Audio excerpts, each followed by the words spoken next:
Hi, I'm Lester Strong.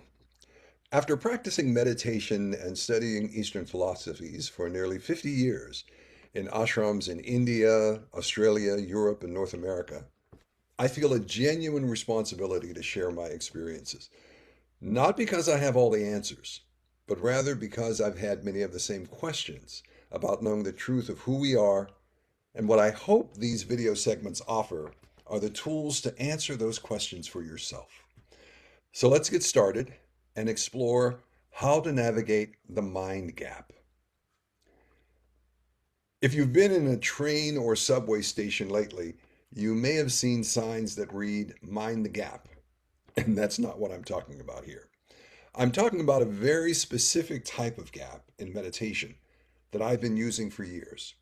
In fact, in the hours and the minutes before my death, this is the meditation technique I plan to use. So I practice it every day to prepare for that moment. I'm sharing this practice with you because it's had the most profound impact on my understanding of the relationship between myself and natural universal intelligence, more than any book I've ever read or teacher I've ever studied. In fact, this meditation practice has given me a deeper appreciation for the wisdom literature, like the Tao Te Ching and the Bhagavad Gita, and teachers like Rumi and Meister Eckhart.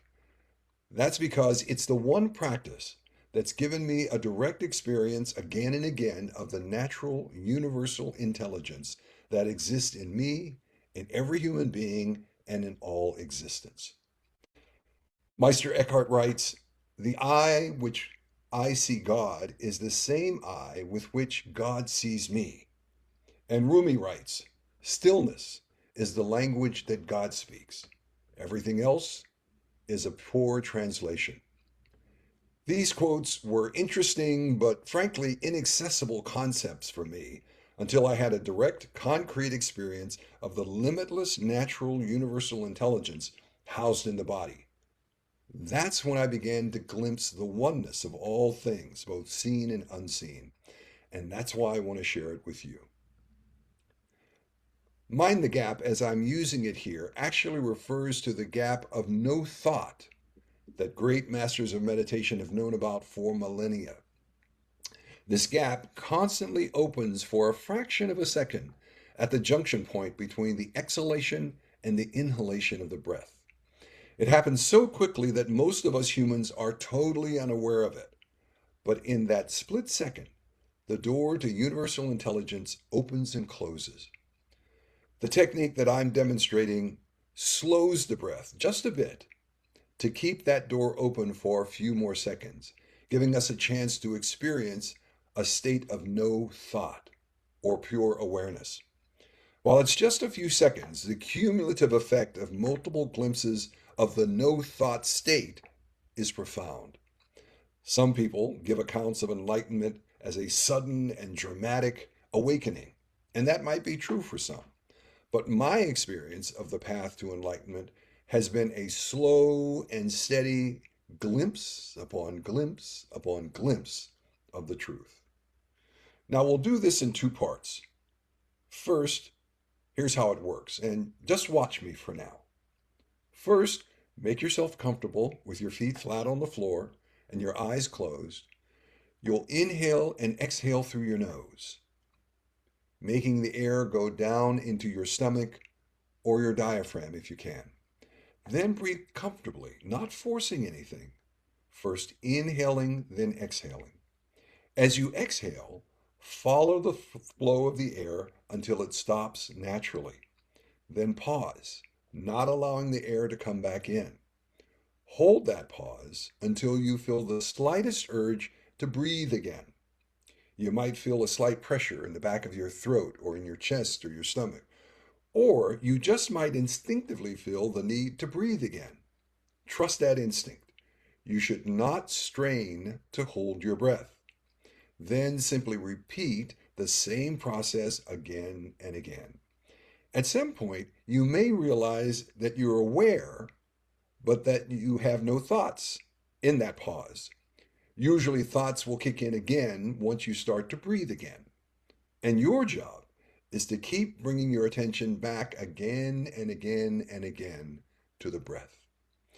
So in just a moment, I want you to pause this video and then take 10 deep breaths, inhaling and exhaling through the nose, and not pausing this time. I just want you to notice the junction point where the breath shifts between exhalation and inhalation. Just feel the rhythm of your breath. When you've done 10 rounds of breathing in this way, then restart the video. Now you can pause the video. Welcome back. Now I want you to meditate for 5 minutes using this technique. This time I do want you to gently hold your breath. Again, assume a comfortable posture with your feet flat on the floor, your hands on your knees or your thighs. Inhale and exhale through your nose. Your jaw is relaxed with a very slight space between the upper and lower teeth, and the tongue is on the floor of your mouth. Remember, it's inhale, exhale, hold. Inhale, exhale, hold. You can set the timer of your phone for 5 minutes. And again, pause this video and come back after you've meditated for 5 minutes. You can stop the video now. Welcome back. If you have no one to share this experience with, leave a comment below and let me know how the experience was for you. You can also write down your experience in a journal as a way to track your meditation experiences over time. And like any worthwhile technique, this one takes practice to develop. So please try not to lay any heavy expectation on yourself about how well or poorly you're doing or what experiences you think you should have.